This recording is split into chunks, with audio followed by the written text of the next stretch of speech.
It is the most famous road in America. A line of asphalt drawn between a mountain and an ocean. A two-lane promise of freedom carved into the edge of a continent. And it is being erased. Right now, today, California's Highway 1 is failing. Not in one place, in dozens. Sections of the highway are not just cracking, they are not just closing for repairs. They are sliding, collapsing, and disappearing completely into the Pacific Ocean. An unstoppable force of geology is colliding with an immovable icon of American culture. And the geology is winning. We see the headlines. A slip out, a landslide, a closure. But what is actually happening here is a fundamental unraveling. The mountain is taking back the road. We are seeing a state spend hundreds of millions of dollars on repairs, only to watch the ground next to the fresh asphalt begin to move again. What we are witnessing is not a series of accidents. It is a process, the slow, violent, and irreversible breaking of a coastline. Tell me in the comments, have you ever driven this road? Does it exist as an idea for you or a memory? The answer changes how you see what comes next. Let's begin. The forces at work are continental in scale, but the price is paid in feet and inches. A road that cost the state $222 million to patch together in just the last few years alone. A price tag that buys less and less security with every passing season. What you are not being told is that the cycle of catastrophe is accelerating. What used to be a once-in-a-generation landslide is now an annual event. This channel exists to break down complex stories the algorithm tends to ignore. Stories about infrastructure, geology, and the hidden systems that keep our world from falling apart. A shockingly high percentage of you watching right now are not subscribed. If you believe this kind of deep analysis is important, the single most powerful way you can support it is to click that subscribe button. It ensures we can keep making these reports. It matters. The real question is not whether Caltrans can fix the next slide. They can. The question is, for how long? And at what point does rebuilding a road become an act of defiance against reality itself? To understand why Highway 1 is falling apart, you have to understand it was never supposed to be built at all. The plan, conceived in the early 20th century, was pure audacity. To blast and carve a 90-mile shelf into the side of the Santa Lucia Mountains, a range that rises almost vertically from the Pacific Ocean's edge. The construction, finished in 1937, was a monumental feat of manual labor and dynamite, an engineering triumph over a seemingly impossible landscape. But the engineers of the 1930s knew, even then, what they were building on. It was not solid granite. It was not stable bedrock. It was a geological nightmare called the Franciscan Complex. The Franciscan Complex is not a single type of rock. It is a scar, a tectonic suture zone where the floor of the Pacific Ocean was scraped off, crushed, heated, and shoved up against the North American continent over millions of years. Geologists call it a melange. A chaotic, jumbled mixture of stronger rocks like sandstone and greenstone floating in a sea of weak, sheared-up shale and mudstone. When this material gets wet, it loses what little structural integrity it has. It turns to paste. It turns to slurry. It moves. The original engineers knew this. They saw the constant small slides, the seeping water, the fractured cliffs. They built wooden trestles and retaining walls, hoping to pin the road to a mountain that did not want to be pinned. They built a road on a foundation that was, by its very nature, designed to fail. For decades, their gamble held. The road became a legend, a bucket list drive, a symbol of California's mastery over its own wild landscape. But the mountain was just waiting. The ocean was just waiting. The rain was just waiting.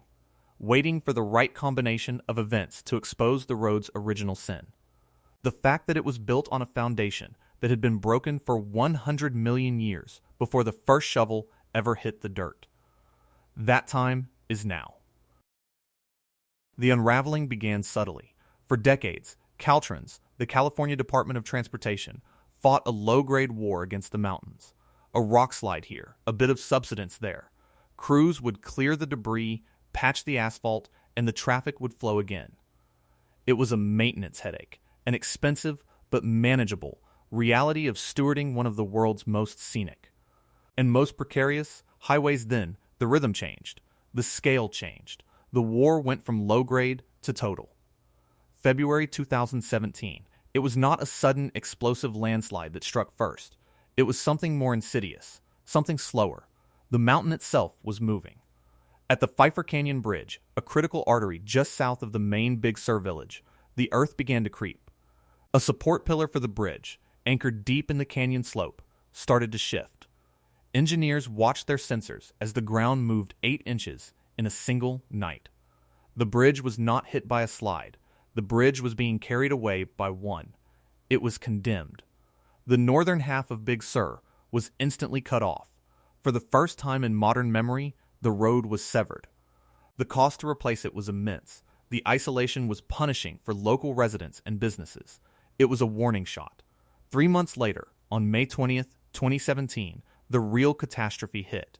It happened at a place called Mud Creek, down on the southern end of the Big Sur coast, in a section of the road already known for its instability.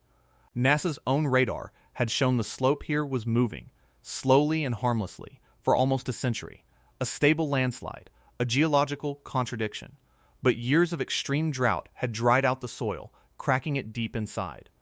Then, the winter of 2017 brought torrential, record-breaking rains. The dried, fractured earth soaked up water like a sponge until it could hold no more. What followed was not a slide. It was a geological event. Over 5 million cubic yards of rock and dirt, some estimates go as high as 6 million, sheared off the face of the Santa Lucia Mountains. An entire mountainside, a quarter-mile wide, simply let go. It came down not as an avalanche of boulders, but as a single, cohesive mass, a liquefied river of earth moving at terrifying speed. It buried the highway, not under a few feet of debris. It buried the road under more than 65 feet of earth. The original roadbed of Highway 1 at Mud Creek ceased to exist, entombed beneath a new mountain of its own making. The slide was so massive, it poured out into the Pacific Ocean, pushing the sea back. When the dust settled, USG's surveyors came out to map the damage. They found something astonishing. The landslide had not just destroyed a road, it had created new land. Between 13 and 16 acres of brand new California coastline, a raw, steaming peninsula of rock and mud where there had once been open ocean. The United States map had to be redrawn. Let me know in the comments below what you think of this. A force of nature so powerful, it literally adds territory to a country. It's hard to even comprehend that scale. How do you fix a problem like that? How do you repair a road that is now buried under a 65-foot thick, quarter-mile wide slab of unstable earth? The initial thought was to dig, to bring in the world's biggest earth-moving equipment and spend years, maybe a decade, trying to excavate the original roadbed, to move the mountain that had just moved itself. It was the traditional way of thinking, a way of thinking that was about to become obsolete. Caltrans engineers, led by figures like Colin Jones, looked at the sheer mass of the slide and came to a stunning conclusion. They could not move it. It was too big, too unstable, too expensive. The estimated 5 million cubic yards of earth was a force that could not be fought. So, they decided to join it. What followed was a radical shift in engineering philosophy. Captured in a quote from a Caltrans representative at the time, "We aren't trying to move mountains anymore in Big Sur." The plan was audacious. Instead of digging the slide out, they would wait. They would let the immense weight of the fallen earth, trillions of pounds of pressure, compress and settle and stabilize itself. They would monitor the new landmass, watching it shift and dewater, until it finally came to a state of what geochemical engineer John Duffy called equilibrium, a state of rest. Then, once the new mountain had settled, they would simply build a brand new road right over the top of it. They were not rebuilding the old Highway 1, they were paving a road on the ruins of the landslide itself. It was an admission that the mountain was in charge. All the engineers could do was wait for it to finish moving, then gently lay a ribbon of asphalt across its back. It took 14 months. It cost $54 million, and on July 18, 2018, Highway 1 reopened at Mud Creek. The news stories celebrated it as a triumph of engineering, and it was. But it was also something else, a concession. A scar on the landscape that Caltrans had chosen to pave over rather than heal. And it was a preview of the new reality, one that was about to get much, much worse. The reopening at Mud Creek brought a brief, fragile peace, but the fundamental problem had not gone away. In fact, the forces conspiring against Highway 1 were just getting organized. What happened next was not about a single weak point in the geology. It was about a new, lethal synergy in the climate. A three-step dance of destruction that scientists call climate whiplash. Step 1. Drought. California entered a period of prolonged, record-setting dryness. The soil in the Santa Lucia Mountains, already fragile, baked in the sun. The chaparral and scrub that helped hold it together grew brittle and died.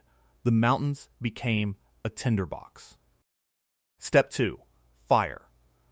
In August of 2020, the Dolan Fire ignited in the mountains directly above the Big Sur coast. It burned for months, consuming more than 124,000 acres. It scorched the slopes, burning away the root systems of trees and shrubs, the natural rebar that held the soil in place. But it did something else, something more sinister. The intense heat of the fire cooked the top layer of the soil, creating a waxy, water-repellent layer. A phenomenon called soil hydrophobia. Instead of soaking up rain, the ground would now shed it, like a paved parking lot. Now, share this video with your family and friends, and hit that like button, because what happens next affects anyone who thinks about the future of our environment and infrastructure. The burn scar from the Dolan Fire sat there, a black wound on the mountainside, directly above Highway 1. A loaded gun, waiting for a trigger. Step 3. Deluge. The trigger arrived on January 28, 2021, a powerful atmospheric river. A plume of intense moisture from the Pacific stalled over the central coast. It dumped a staggering amount of rain, over 8 inches in some places, directly onto the hydrophobic burn scar of the Dolan Fire. The water could not soak in. Instead, it ran off the waxy soil in sheets, gathering speed and power, collecting burned debris, mud, and boulders. This torrent of black sludge surged down the canyons. At a place called Rat Creek, the debris flow was so immense it overwhelmed the drainage culverts that ran beneath the highway. The pipes, designed to handle heavy rainfall, were instantly clogged with a slurry of logs, rocks, and mud. With their primary outlet blocked, the floodwaters did the only thing they could. They went over the top. The water poured over Highway 1, and then it began to eat away at the road's foundation from the downstream side. For hours, in the dead of night, a torrent of water 100 times more powerful than a normal creek flow scoured and carved away the dirt and rock supporting the asphalt. By morning, it was gone. Both lanes of Highway 1. A 150-foot long section of the road. Completely awashed, sucked into a newly carved chasm and deposited in the ocean below. Where one of the most beautiful highways in the world had been the day before, there was now just an empty space. A sheer cliff on one side, a sheer cliff on the other, and a 100-foot drop to the churning mud-stained creek in between. The photos went viral. A road to nowhere. The perfect, terrifying visual metaphor for the climate whiplash that had created it. Fire, followed by rain, on a mountain made of broken pieces, had erased a piece of California's identity. The repair would take months. The cost would run into the tens of millions. And it was just the beginning of the new era of collapse. The cycle was now established. Drought, fire, rain, collapse, repeat. The events of 2017 and 2021 were not outliers. They were the new baseline. And the period from 2023 to 2026 would prove it, with a relentless, percussive series of failures that would test the limits of engineering, budgets, and the patience of an entire state. It began on January 14, 2023, a chronically unstable area known as Paul's Slide at Post Mile 22. Let go. This was not a dramatic single-day washout like Rat Creek. This was a classic large-scale landslide from above. Thousands of tons of earth, saturated by winter rains, began a slow, inexorable slide down the mountain, burying the highway. The closure severed Big Sur again. It was supposed to be temporary. Crews from firms like John Madonna Construction were dispatched. The work was brutal. They had to remove an estimated 500,000 cubic yards of material, a volume that dwarfs smaller construction projects. They were not just clearing a road, they were trying to re-sculpt a moving mountainside. The slide kept sliding. As soon as they cleared a section, more dirt would slump down. The work was dangerous, the progress agonizingly slow. The closure dragged on. A week turned into a month. A month turned into a year. The economic bleeding was immediate. Kirk Gaffil, the president of the Big Sur Chamber of Commerce and owner of the iconic cliffside restaurant Nepenthe, became the reluctant voice of the financial catastrophe. He explained to a frustrated world that when Highway 1 is fully closed, it costs the local and state economy an estimated $1 million per day. Hotels were empty, restaurants were silent, state parks were inaccessible. An entire economy, built on the promise of that scenic drive, was being held hostage by a pile of slow-moving dirt. The Paul's Slide closure would ultimately last for nearly a year and a half. The total cost to clear it and implement stabilizing measures would balloon to roughly $60 million. But while engineers were still fighting the mountain at Paul's Slide, the mountain decided to open a new front. On February 9, 2024, just a few miles up the road, another section of the mountain gave way. This one was named Regent Slide. It originated 450 feet above the roadway, a torrent of 300,000 cubic yards of mud and rock that cascaded down and smothered the highway, overlapping with the existing closure at Paul's Slide. Now there were two massive, active landslides within miles of each other. The situation had gone from a problem to a siege. The cost of this new slide would eventually hit $82 million. Then, just as it seemed things could not get any worse, the ground fell out from under them. Literally, the previous slides, Mud Creek, Paul's, Regents, were all issues of debris coming down onto the roadway. But on Easter weekend, March 30th, 2024, a completely different type of failure occurred just south of the historic Rocky Creek Bridge. It was a clear day. Traffic was flowing on the northern, accessible part of Highway 1. Then, a chunk of the southbound lane, the very edge of the continent, simply broke off and fell into the ocean. This was a slip-out. The asphalt, the guardrail, the cliff beneath it, gone. The timing could not have been worse.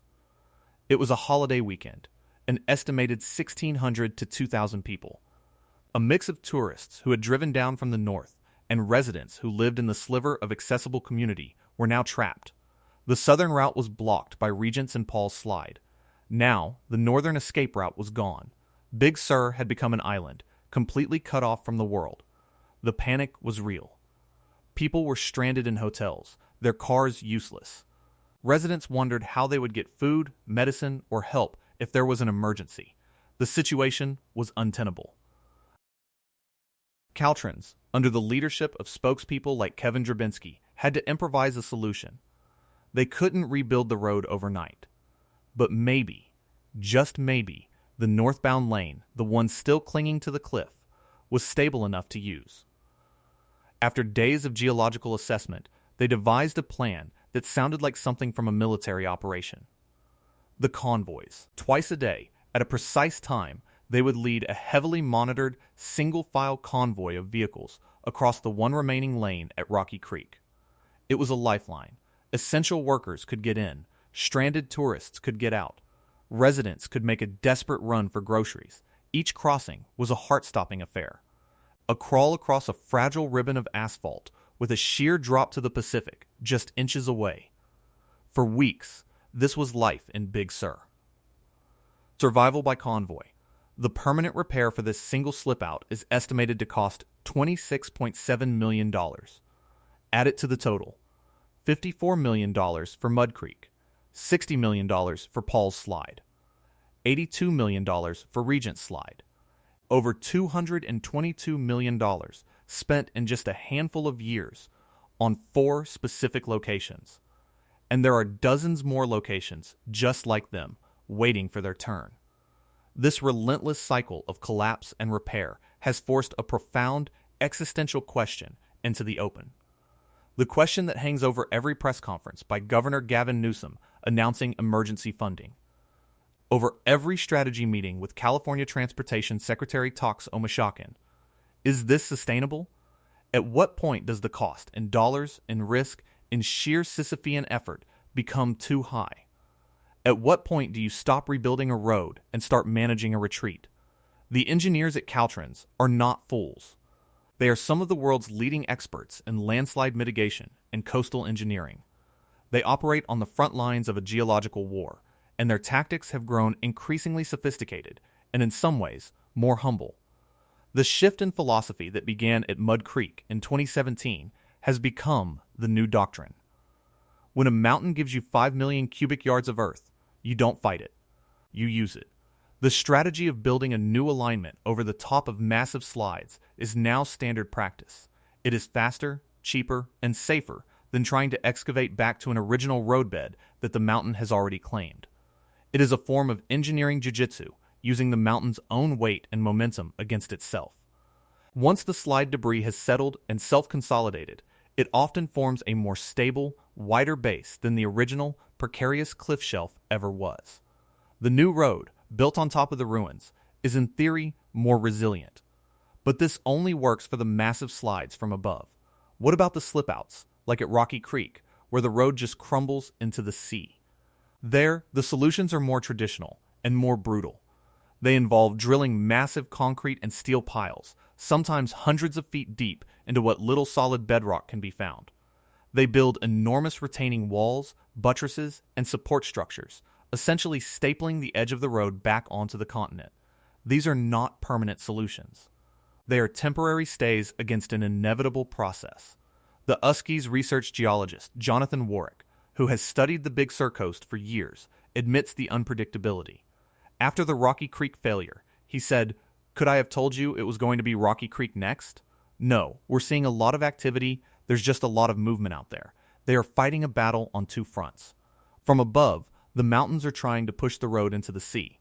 From below, the ocean is trying to pull it in." A study published in the AGU Earth and Space Science Journal in May of 2026 put a hard number on the ocean's work. Purely from the force of waves undercutting the cliffs and the weakening effect of normal seasonal rains. The Big Sur coastline retreats at a baseline average of 2 centimeters every single year. Without any catastrophic landslides at all, the ocean is still nibbling away at the continent, 2 centimeters at a time.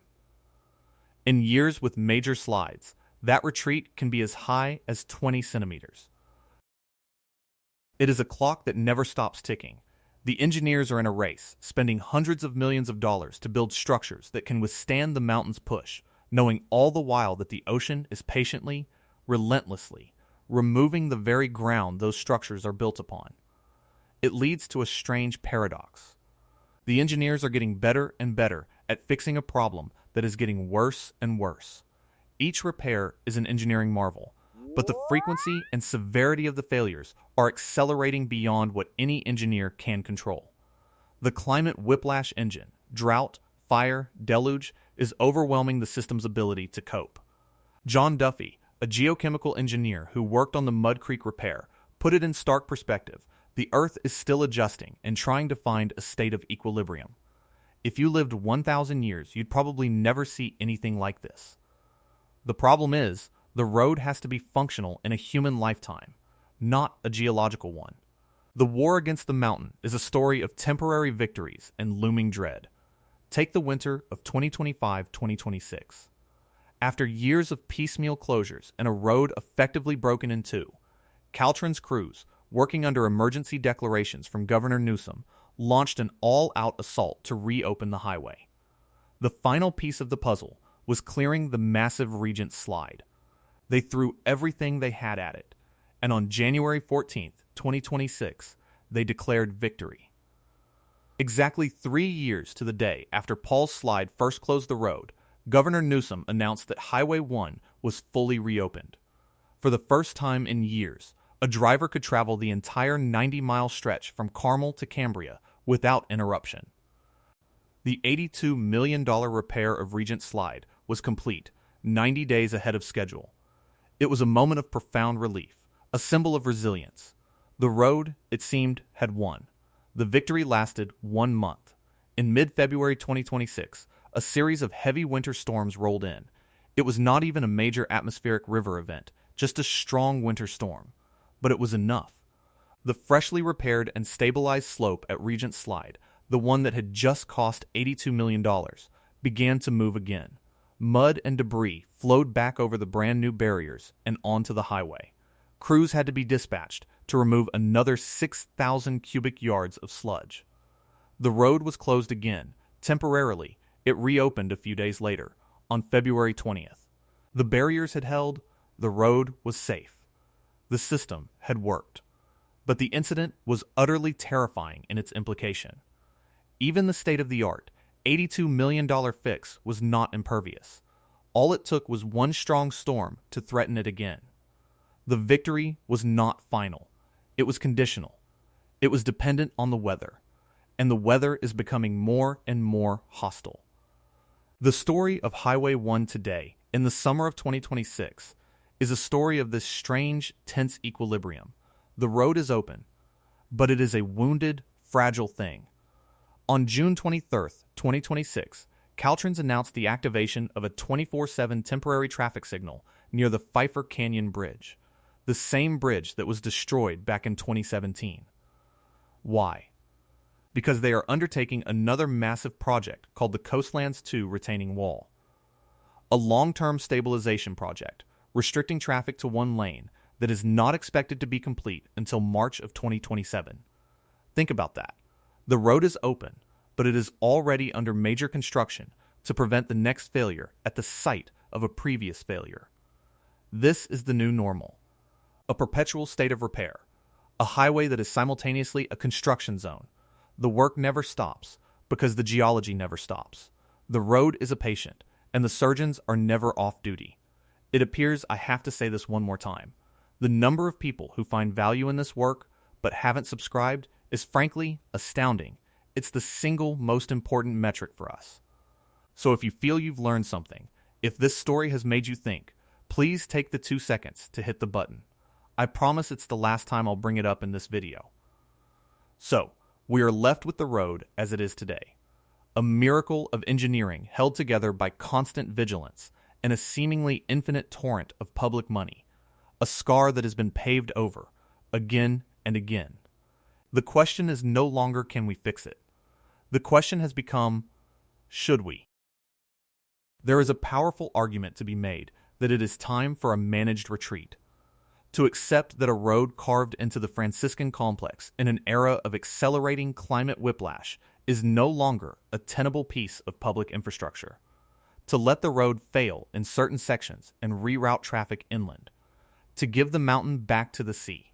Environmental groups argue this point with increasing urgency. They see the hundreds of millions spent on concrete and rebar as a futile attempt to deny the power of nature, money that could be better spent on habitat restoration or climate adaptation. But on the other side are people like Kurt Gaffel and the thousands of residents and business owners of Big Sur. For them, Highway 1 is not a symbolic road trip. It is their main street. It is their only connection to the outside world. It is the artery that brings the tourists and the money that keeps their communities alive. To them, talk of retreat is talk of extinction. They will fight for every last dollar, for every convoy, for every retaining wall, because their existence depends on it. And so California continues to pay $1 million a day in lost revenue every time the road is fully closed. Hundreds of millions in an escalating arms race of repairs. They are paying to keep an idea alive. The idea of a road trip at the edge of the world. The idea that human engineering can hold back a continent's slow, inevitable collapse.